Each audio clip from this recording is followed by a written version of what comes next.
Dans l'actualité également ce soir, les pharmaciens qui veulent être mieux armés face à la grippe et au Covid, leurs syndicats des Alpes-Maritimes réclament au gouvernement de prolonger les mesures de lutte contre le Covid, comme le remboursement des tests, et de les appliquer également à la grippe. Margot Sansano. Dans cette pharmacie, 360 tests antigéniques ont été réalisés en 2024. 36 depuis le début de l'année. Prix du test, 16 €, intégralement remboursé. Mais attention, cela pourrait bientôt changer. Et parmi les patients, le sujet fait débat. Il ne manquerait plus que ça qui ne remboursent pas le test. Non, vous ne croyez pas pour les retraités? Déjà qu'on n'a pas grand-chose.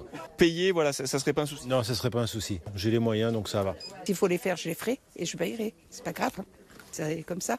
Rendre les tests payants, une aberration selon ce pharmacien titulaire. On est accessible, c'est-à-dire qu'ils ne prennent pas rendez-vous, ils viennent nous voir, ils sont malades, on leur fait le test sur le champ. Ils savent s'ils ont la grippe, ils savent s'ils ont le Covid. C'est pour soulager aussi des urgences les médecins généralistes.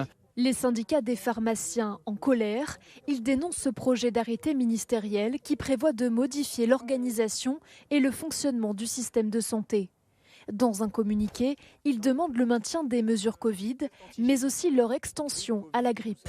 On est dans un état où on a un plan blanc, où on a un hôpital qui est saturé, où on a des grippes de tous les côtés, où on n'a plus de vaccins.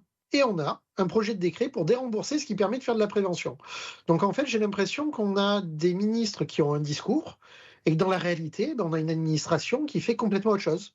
Les pharmaciens du 06 réclament également la prise en charge des masques. Dans les Alpes-Maritimes, le taux d'incidence de la grippe est en hausse, plus de 500 cas pour 100 000 habitants.